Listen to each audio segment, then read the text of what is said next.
Shalom. Silakan duduk Bapak Ibu Saudara, puji Tuhan. Senang sekali bisa ada di tengah-tengah jemaat BCC. BCC? Ada tagline ya lupa ya, ada apa slogannya? Iya, haleluya. Dan itu hal yang luar biasa, yang bagus supaya kita bisa tetap terus di tracknya Tuhan. Terima kasih Bapak Gembala semua, hamba Tuhan, para jemaat Tuhan, sudah memberikan saya kesempatan untuk berbicara tengah-tengah kita. Nama saya Heinze, ya, Heinze Kopstan. Kadang-kadang nama ini biasanya mahasiswa baru saya menduga saya seorang wanita. Saya juga bingung ya. Heinze itu pria tulen. Tapi biasa disapa waktu mahasiswa baru katakan shalom ibu. Oh haleluya.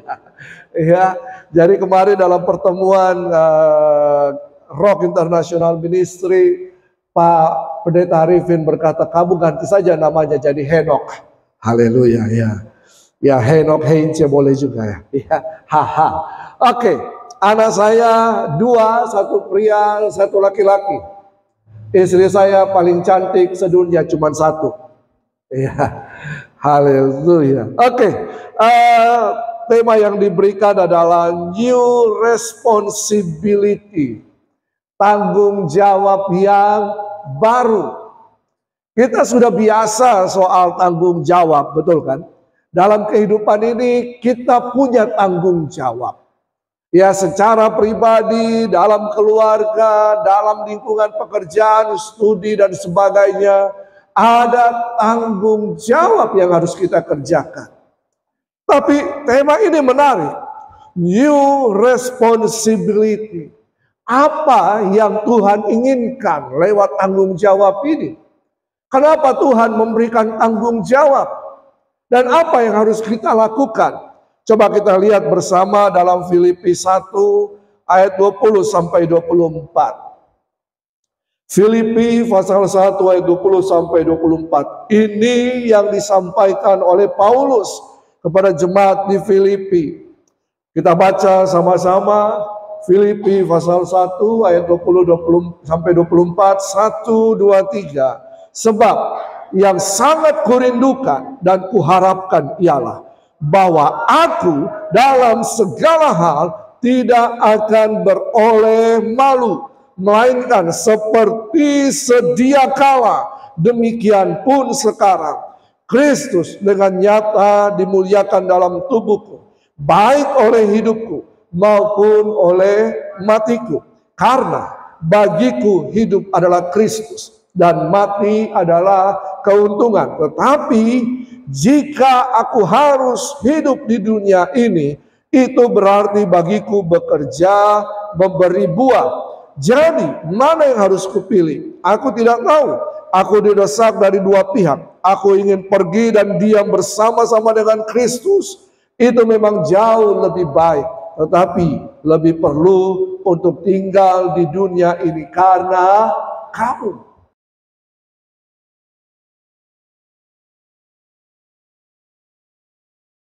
Ini hal yang luar biasa yang Paulus sampaikan. Bahwa dia katakan, aku dalam segala hal tidak beroleh malu. Ya, kenapa dia tidak malu? Karena dia dengan kehidupannya menyatakan Kristus. Kristus nyata dimuliakan di dalam tubuhku. Baik oleh hidupku maupun oleh matiku. Jadi menurut Paulus, ketika dia hidup, dia harus menyatakan kemuliaan Kristus lewat kehidupannya. Bahkan sampai mati pun, orang akan mengingat kemuliaan Kristus lewat kehidupan Paulus. Nah, ini dia. Dan hal ini tidak serta-merta terjadi demikian, betul kan? Berarti ada proses di dalamnya. Proses apa itu? Berarti ada yang dilakukan oleh Paulus. sehingga dia bisa menyatakan kemuliaan Kristus. Karena Paulus berkata, hidup adalah Kristus, mati adalah keuntungan. Haha. Hidup adalah Kristus, mati adalah keuntungan. Coba katakan kiri kanan. Hidup adalah Kristus, mati adalah keuntungan. Tapi kemudian Paulus menyatakan begini. Tetapi jika aku harus hidup di dunia ini, aku harus bekerja memberi buah. Ini adalah tanggung jawab yang harus dikerjakan oleh Paulus. Tanggung jawabnya adalah apa? Memberikan buah. Amin. Jadi selama Paulus hidup, dia harus mengerjakan apa yang telah dipercayakan Tuhan dalam kehidupannya, yang menjadi tanggung jawabnya untuk menghasilkan buah. Kalau bicara buah, Yesus banyak mengajar dan memberikan perumpamaan tentang buah. Dan bagi Yesus buah itu sangat penting. Bahkan dalam Yohanes 15 ayat 16 dikatakan, kamu harus berbuah banyak dan berbuah tetap. Buah. Jadi ada tanggung jawab seperti yang dikatakan Paulus. Orang percaya kepada Yesus punya tanggung jawab. Harus memberi buah. Buah itu harus keluar lewat pekerjaan. Berarti ada yang harus kita kerjakan dalam kehidupan ini. Nah, berarti bagiku bekerja memberi buah, mana yang aku harus pilih? Adalah lebih baik aku pergi bersama Kristus, diam di sana. Ya, orang Kristen selalu mendambakan ini. Ya. Kok tidak ada yang amin? Mereka selalu mendambakan kalau mati langsung masuk surga. Tapi selama di bumi kita ngapain? Selama di dunia ini kita harus bikin apa? Kita selalu diperkatakan kalau percaya Yesus, mati masuk surga. Kalau mati, kalau belum mati? Halo? Kalau belum mati, berarti ada tugas tanggung jawab, ada pekerjaan yang harus kita selesaikan, amin. Jangan dulu cepat mati. Sebelum menghasilkan katakan kiri kanan, jangan dulu cepat mati sebelum berbuah. Mati pun belum langsung masuk surga, betul kan? Nanti pada waktu Yesus datang kali kedua, fase pertama, dia datang dengan sangkakala, kubur-kubur terbuka, orang yang mati di dalam Tuhan baru dibangkitkan. Berarti selama ini kita hanya diam terus, di mana? Di dalam, betul? Belum masuk surga. Surga itu tempat kediaman Allah, amin. Surga itu tidak diperuntukkan untuk manusia. Betul apa betul? Surga itu tempat kediaman Allah. Kita nanti akan ke surga sekali, lalu kemudian turun kembali bersama Yesus. Kita ke surga sekali, terima mahkota di sana, lalu turun. Yesus turun bersama-sama saleh-salehnya, fase yang kedua kedatangan Yesus. Menginjakan kaki di bukit Zaitun. Pemerintahan 1000 tahun damai. Lalu kemudian kemana? Kita akan masuk dalam kekekalan langit dan bumi baru. Surga akan turun. Orang Kristen yang mengharapkan surga, ingin tinggal di surga secepatnya, lari dari tanggung jawab. Lah iya. Coba kita perhatikan baik-baik. Kenapa Paulus berkata demikian? Kalau aku hidup, aku harus memberi buah.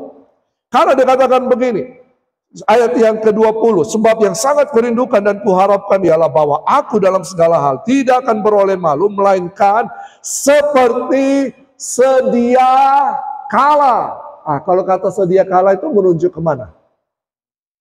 Dulu, betul kan? Pada waktu dulu, awal, sedia kala. Nah, sejak dari awal, Tuhan menciptakan manusia dengan sebuah tanggung jawab. Amin. Coba kita lihat. Ya. Jadi ada tanggung jawab, slide berikutnya. Ada tanggung jawab yang diberikan Tuhan kepada manusia sejak dari mulanya. Kejadian 1 ayat 26, Tuhan merancangkan penciptaan manusia dengan dua tujuan. Keserupaan, dan dalam keserupaan itu manusia berkuasa atas ciptaannya. Kejadian 1 ayat 27, Tuhan menciptakan manusia. Kejadian 1 ayat 28, Tuhan memberikan tanggung jawab kepada manusia. Coba kita baca Kejadian 1 ayat 28. Allah memberkati mereka, lalu Allah berfirman kepada mereka, beranak cuculah dan bertambah banyak, penuhilah bumi dan taklukkanlah itu, berkuasalah atas ikan-ikan di laut dan burung-burung di udara dan atas segala binatang yang merayap di bumi. Jadi kalau kita bicara berkat, berkat itu telah datang sebelum manusia diberikan tanggung jawab. Jadi sebenarnya Tuhan telah memberkati kita terlebih dahulu. Tuhan telah memberkati manusia. Lalu dikatakan, lalu Allah berfirman. Ini yang saya suka di sini. Ya, bahwa Tuhan itu telah memperlengkapi kita sebelum kita diutus untuk mengerjakan sebuah tanggung jawab. Sebelum kita diutus untuk mengerjakan sesuatu yang dikehendaki Tuhan. Jadi kita tidak perlu kejar-kejar berkat. Ya, tapi Tuhan sudah menyediakannya. Ketika kita mengerjakan tanggung jawab itu, kita mengerjakan kehendak Tuhan, berkat Tuhan mengikuti kita. Amin. Apa yang menjadi tugas tanggung jawab kita? Beranak cucu. Ada yang masih jomblo di sini? Banyak. Beranak cucu. Ini tugas. Tugas beranak cucu. Tapi ini dia. Tapi dalam terjemahan bahasa Inggris bukan beranak cucu. Be fruitful.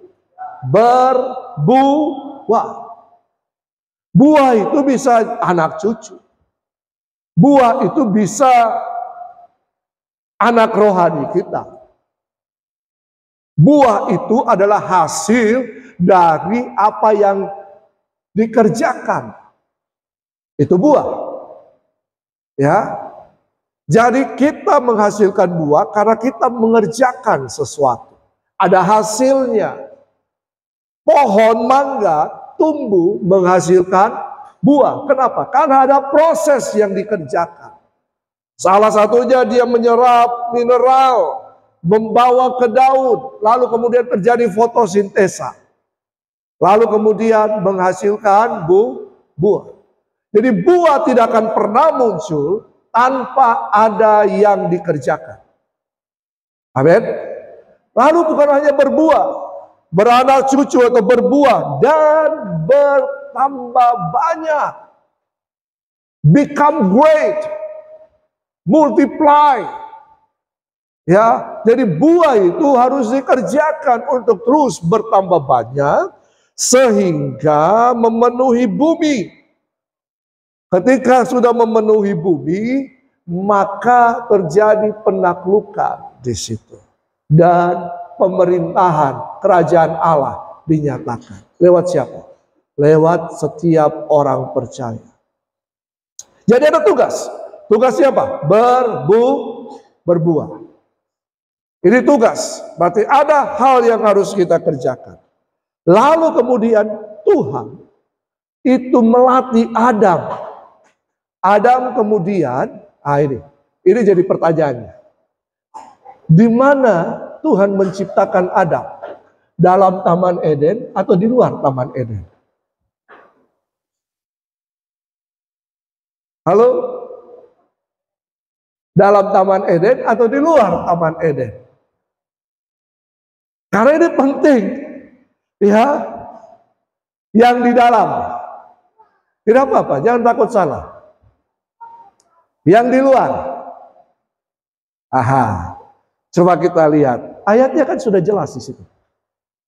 Kejadian 2 ayat 15. Tuhan itu menciptakan Adam di luar Taman Eden. Inilah kenapa sampai banyak perdebatan teologis. Mana yang lebih dahulu? Dipilih atau ditetapkan? Kalau menurut Kejadian, Tuhan itu menciptakan manusia di luar Taman Eden. Berarti ada juga makhluk hidup lain, betul kan? Ada binatang, ada tumbuhan dan sebagainya. Dan manusia tidak pernah membuat surat lamaran untuk bekerja di dalam Taman Eden kepada Tuhan. Betul kan? Tuhan itu yang memilih manusia. Lalu di situ Kejadian 2 ayat 15. Tuhan Allah mengambil manusia. Artinya dia pilih manusia untuk ditetapkan bekerja di Taman Eden. Taman Eden itu sangat indah. Taman Eden itu gambaran kenikmatan, kebahagiaan. Tapi Adam di situ bukan berleha-leha. Adam di situ bukan kuliner. Adam di situ dikatakan apa? Tuhan, Kejadian 2 ayat 15. Tuhan Allah mengambil manusia itu dan menempatkannya di dalam Taman Eden untuk apa? Mengusahakan dan memelihara taman itu. Ada kata usaha. Orang yang berusaha pasti ada hasilnya. Usaha itu identik dengan apa? Pekerjaan. Nah, coba kita lihat. Kata mengusahakan itu berarti melakukan pekerjaan. Dalam bahasa Ibrani itu ada 2 kata, abad, avoda. Ya. Avoda itu kemudian bertransisi aboda, ibadah. Ibadah. Nanti saya akan jelaskan tentang ibadah ini. Abad itu, avoda itu berasal dari kata abad. Abad ini adalah melayani sebagai imam kepada Tuhan. Levitical service unto God. Jadi sejak awal Tuhan telah memberikan tanggung jawab kepada manusia. Untuk apa? Mengusahakan Taman Eden. Tapi kemudian tanggung jawab itu diambil alih oleh iblis, direbut semua kuasa otoritas atas Taman Eden, atas bumi. Iblis mengambilnya, manusia jatuh dalam dosa. Manusia tidak lagi bertanggung jawab, tidak lagi melakukan tugas dan tanggung jawab yang Tuhan berikan. Tetapi manusia melakukan kehendak iblis. Hidup dalam perbudakan. Budak itu tidak punya kuasa atas kehidupannya. Budak adalah pelaksana kehendak tuannya. Jadi manusia melakukan kejahatan karena iblis jahat. Itu saja. Jadi manusia lari dari tanggung jawab, keluar, jatuh dari tanggung jawab Tuhan. Tapi kemudian, ini dia. Ya, slide berikutnya. Ada keselamatan. Ada keselamatan.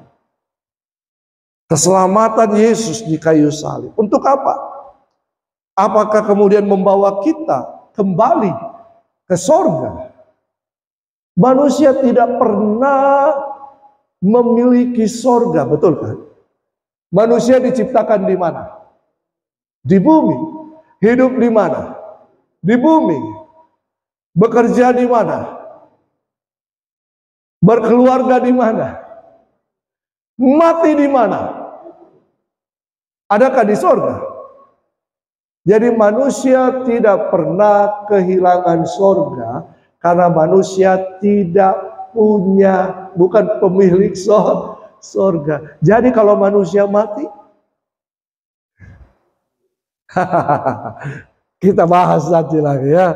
Tapi ini dulu, ini yang penting, bahwa keselamatan itu, apa keselamatan itu?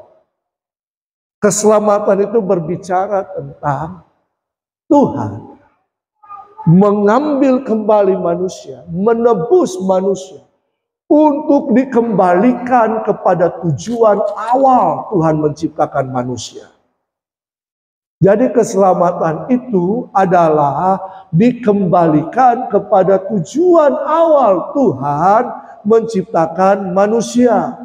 Berarti tanggung jawab yang telah dilepaskan manusia karena jatuh dalam dosa dikembalikan lagi oleh Tuhan kepada manusia lewat apa? Keselamatan. Coba kita lihat Efesus 2 ayat 8 sampai yang ke-10. Biasanya orang hanya ambil sampai ayat 9. Efesus 2 ayat 8 sampai 10. Sebab karena kasih karunia kamu diselamatkan oleh iman. Itu bukan hasil usahamu, tetapi pemberian Allah. Itu bukan hasil pekerjaanmu. Jangan ada orang yang memegahkan diri dan berhenti di situ. Saya sudah diselamatkan, haleluya. Hei, saya sudah diselamatkan, puji Tuhan. Tapi kemudian hanya berhenti pada keselamatan itu. Ayat selanjutnya berkata, ayat 10. Karena berarti kata karena itu ada hubungannya, betul kan? Ayat 8-9 itu ada hubungannya. Kemudian dijelaskan kenapa Tuhan menyelamatkan kita. Apa alasan Tuhan? Apa karena kita baik? Tidak kan? Kita ini orang yang berdosa, tidak layak. Tapi justru Tuhan melayakkan kita.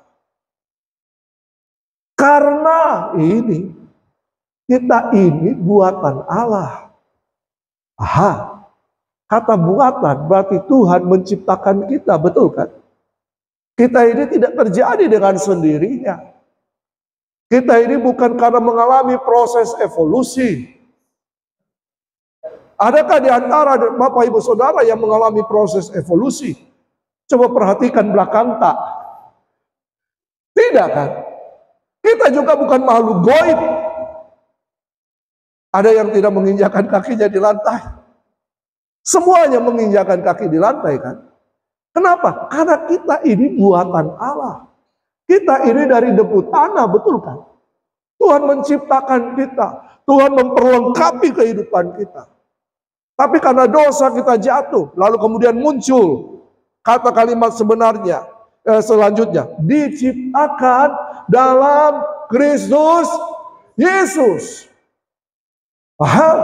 Yang lama telah berlalu, betul kan? Diciptakan dalam Kristus Yesus menjadi ciptaan yang baru. Kenapa Tuhan harus menciptakan baru kita? Untuk apa? Ini dia alasannya. Untuk, katakan sama-sama, untuk melakukan pekerjaan baik. atau dalam bahasa Yunani agathos ergon. Agathos itu baik, ergon itu pekerjaan.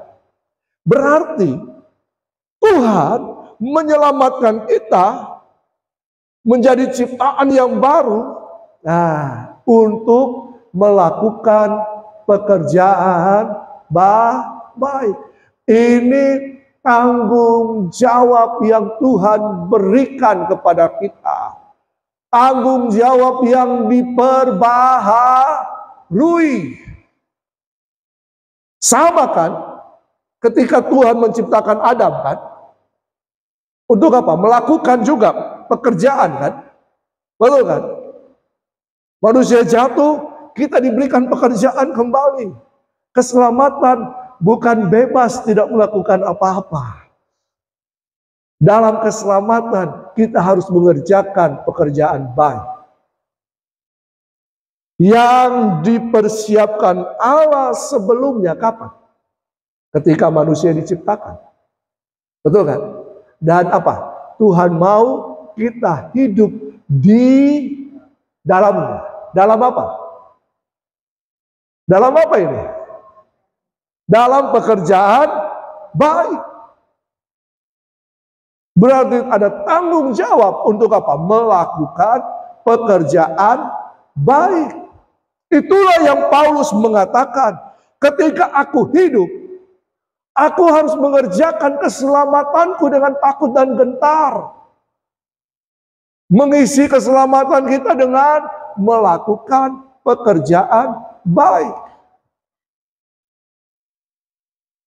Dalam diri kita ada pekerjaan baik. Kita tidak akan pernah kehilangan pekerjaan. Karena dalam diri kita ada pekerjaan baik. Bapak, Ibu, dan saya, di dalam diri kita ada pekerjaan baik yang harus kita keluarkan. Pekerjaan baik ini yang dikeluarkan, inilah buah itu. Untuk apa? Memuliakan nama Tuhan. Kita bertanggung jawab untuk mengeluarkan pekerjaan baik. Kalau menyangkut pekerjaan baik, banyak hal yang baik yang bisa kita kerjakan, betul kan? Bapak Ibu bisa pilih apa saja yang harus dikerjakan. Karena Tuhan telah memberikan di dalam kita. Kita harus mengenal pekerjaan itu. Kita harus tahu pekerjaan itu. Supaya kita bisa mengeluarkannya. Tidak, pekerjaan kita ada yang unik. Katakan unik. Tidak sama semua. Tapi paling tidak kesamaannya adalah apa? Amanat agung yang harus kita kerjakan. Amin. Tetapi untuk melaksanakan amanat agung itu, kita diberikan macam-macam pekerjaan. Tidak selalu sama. Oke, coba kita lihat. Kita kebaktian seperti ini, dengar firman Tuhan, baca firman Tuhan, tujuannya untuk apa? Untuk hidup rohani kita, supaya kita bisa bertumbuh baik. Pertumbuhan itu selfish, ego. Betul kan? Tapi tujuannya apa? Coba kita lihat. Untuk memperlengkapi kita dalam mengerjakan tanggung jawab. 2 Timotius 3 ayat 15-17. Ingatlah juga bahwa dari kecil engkau sudah mengenal kitab suci yang dapat memberi hikmat kepadamu dan menuntun engkau kepada keselamatan oleh iman kepada Kristus Yesus. Segala tulisan yang diilhamkan Allah memang bermanfaat. Apa ini? Kitab suci itu bermanfaat untuk apa? Mengajar. Untuk apa? Menyatakan kesalahan. Untuk apa lagi? Memperbaiki kelakuan. Dan untuk mendidik orang dalam kebenaran. Dengan demikian, ketika kita bersekutu dengan firman Tuhan, Kita baca Alkitab, Alkitab itu akan mengajar kita. Alkitab itu akan membongkar kesalahan dosa kita. Alkitab itu akan memperbaiki kelakuan kita. Ya, karakter kita, mendidik kita. Seorang murid harus dididik disiplin, betul kan? Tapi tujuannya untuk apa? Bukan pribadi kita. Dengan demikian, tiap-tiap manusia kepunyaan Allah. Siapa di sini kepunyaan Allah? Kenapa kita menjadi kepunyaan Allah? Karena kita diciptakan dalam Kristus Yesus. Kita kepunyaan Allah diperlengkapi. Apa yang memperlengkapi kita? Firman Tuhan untuk setiap perbuatan baik, agathos ergon. Jadi kita dengar firman, baca firman, bukan hanya untuk pertumbuhan rohani kita, tapi itu kita diperlengkapi untuk mengerjakan tanggung jawab pekerjaan baik. Kayaknya berat khotbah ini. Aha. Jadi, ini dia. Kalau ini sudah ringan-ringan sedikit. Jadi, tanggung jawab kita sebagai orang percaya apa sih? Ya, slide berikutnya. Melaksanakan kehendak Tuhan.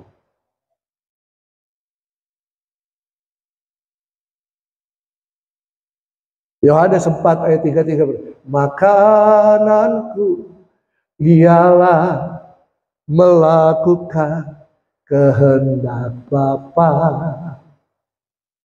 Makananku ialah menyelesaikan pekerjaannya sampai ku dapatkan mahkota kemuliaan dan memerintah bersama Dia. Fase Yesus datang kali kedua, fase pertama mengangkat kita masuk surga, terima mahkota kemuliaan. Lalu kemudian turun kembali memerintah dalam pemerintahan 1000 tahun damai. Melakukan kehendak Tuhan. Apa kehendak Tuhan? Bagi kita melaksanakan pekerjaannya. Agathos ergon. Memperkenalkan Kristus kepada orang lain, itu agathos ergon. Kita bekerja di tempat kerja kita, di dalamnya kita juga harus mengerjakan agathos ergon. Amin.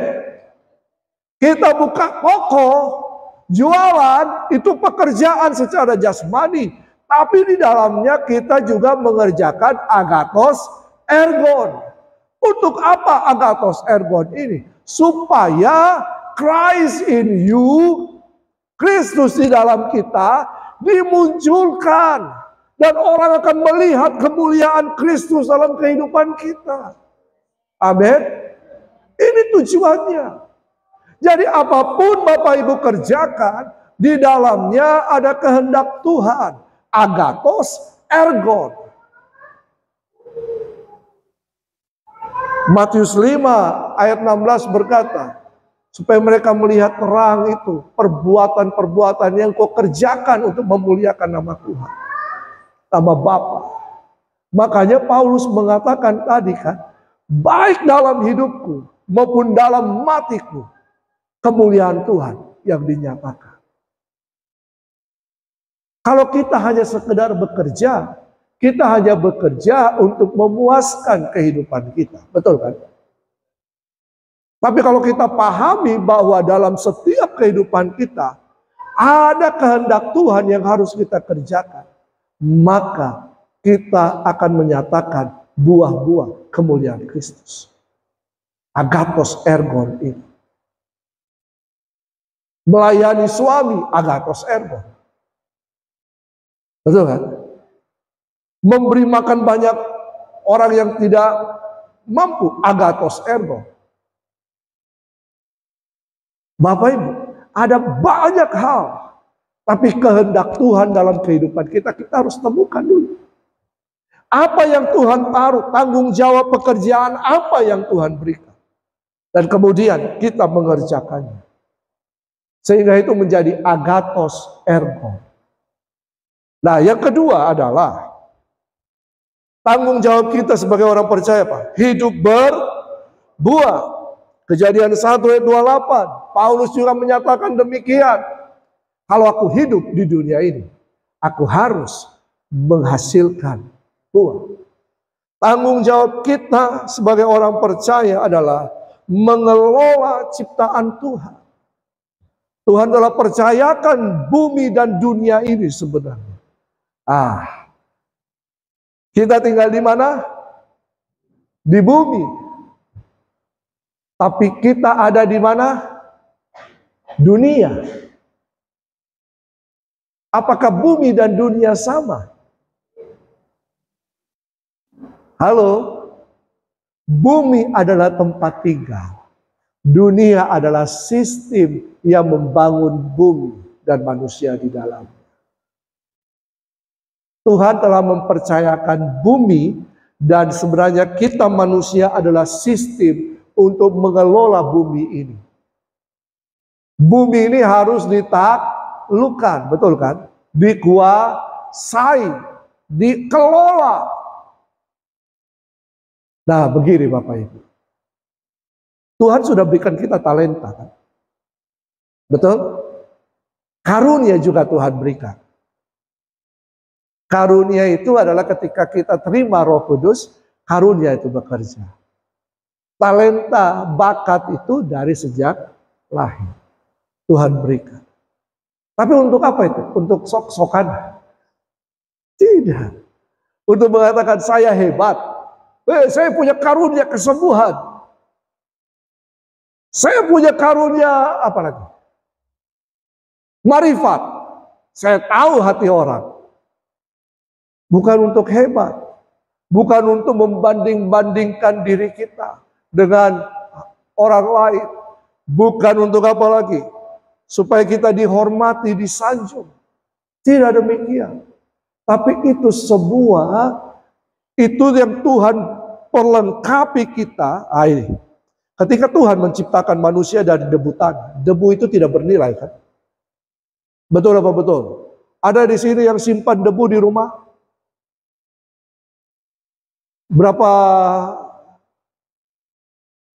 Berapa banyak simpan debu? Tidak ada, kan? Tidak ada yang suka simpan debu. Tapi Tuhan menciptakan manusia dari yang tidak disuka, yang dibuang, yang tidak berharga. Tapi kemudian satu hal ini, Tuhan menghembuskan nafas hidupnya. Untuk apa Tuhan menghembuskan nafas hidup? Ini dia. Tuhan memberikan kemampuan yang ada padanya kepada manusia. Sehingga sebenarnya manusia itu sedikit lagi jadi Tuhan. Halo? Iblis kan menawarkan itu kepada manusia, kan? Kepada Adam. Kalau kamu makan buah ini, kamu akan menjadi sama seperti Allah, kan? Padahal manusia diciptakan apa? Serupa, segambar. Mazmur 8 berkata, manusia ini diciptakan sedikit lebih rendah dari Tuhan. Kenapa? Karena ada kemampuan Allah, ada bagian Allah yang diberikan kepada manusia. Sehingga manusia mempunyai kemampuan. Manusia mempunyai kesadaran, intelijensia. Manusia mempunyai karunia. Manusia mempunyai kemampuan, kekuatan. Makanya waktu Menara Babel, ketika manusia berkumpul bermufakat untuk mendirikan Menara Babel, bisa saja terjadi. Tapi Tuhan datang mengacaukan. Betul kan? Karena apa firman Tuhan? Apa saja yang direncanakan oleh manusia bisa berhasil. Karena Tuhan sudah memberikan itu kepada manusia. Nah, itu semua dipakai untuk apa? Mengelola ciptaan Tuhan untuk menghasilkan buah. Ini tanggung jawab. Nanti mungkin kita akan berbicara banyak tentang tanggung jawab yang lain. Bapak Ibu telah diberikan Tuhan, ini anugerah, pekerjaan. Itu tanggung jawab yang harus dikerjakan sampai menghasilkan buah. Buah itu bukan untuk dinikmati sendiri.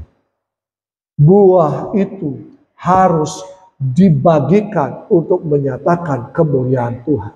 Yang ketiga, yang terakhir, haleluya. Saya percaya kita semua senang kalau bagian terakhir. Yang ketiga, tanggung jawab kita sebagai orang percaya apa itu?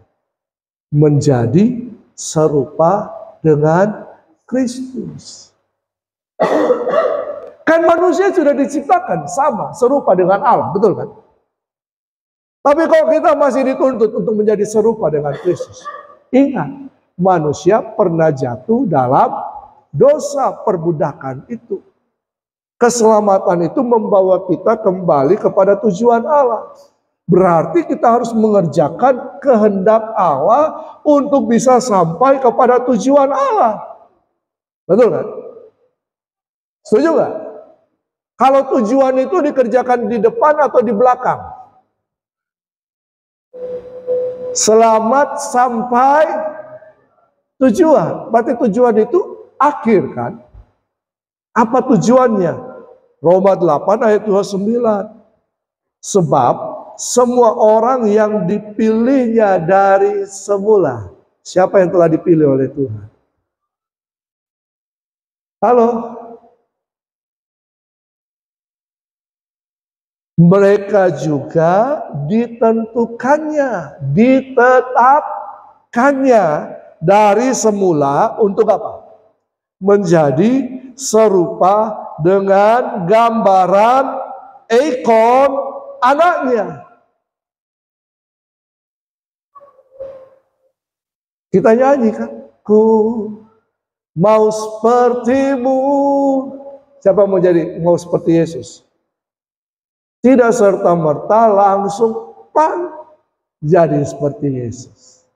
Ada proses keserupaan yang harus kita jalani. Bagaimana supaya gambaran Kristus itu nyata dalam kehidupan kita? Tadi saya katakan ada yang namanya aboda, ibadah. Apakah yang kita kerjakan hari ini saat ini adalah ibadah?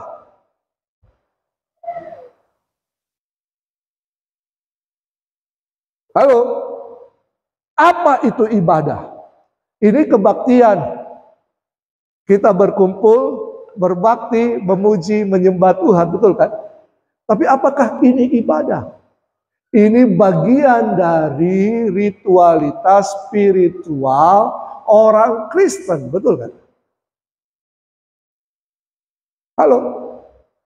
Karena kita ada di sini, kita baca Alkitab, kita berdoa, maka kita menyatakan diri sebagai orang Kristen. Kalau yang begini tidak perlu dilatih. Kita ikut saja orang tua kita, terjadi, betul kan? Kita ikut teman kita ke gereja, jadi kita memuji Tuhan. Kalau begitu, apa ibadah? Ini dia. 1 Timotius 4 ayat 7. Tetapi jauhilah tahyul dan dongeng nenek-nenek tua. Siapa di sini masih suka percaya tahyul? Horoskop. Ini juga tradisi keagamaan Kristen. Tradisi yang dibangun karena budaya. Halo? Apakah di dalamnya termasuk liturgi? Bagaimana Pak James? Bisa ya. Apakah di dalamnya termasuk lagu-lagu yang kita nyanyikan? Karena kita di Indonesia, kita suka lagu-lagu yang mengacu ke barat, betul kan? Ada gereja-gereja yang suka lagu dangdut. Betul apa betul? Tradisi kan? Tetapi justru ini Paulus mengatakan kepada Timotius, perhatikan baik-baik.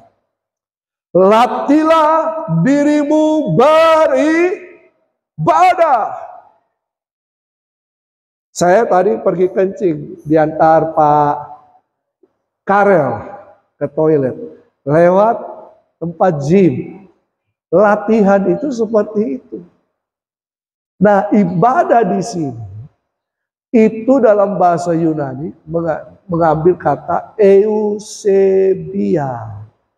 Katakan eusebia. Pernah dengar kata ini?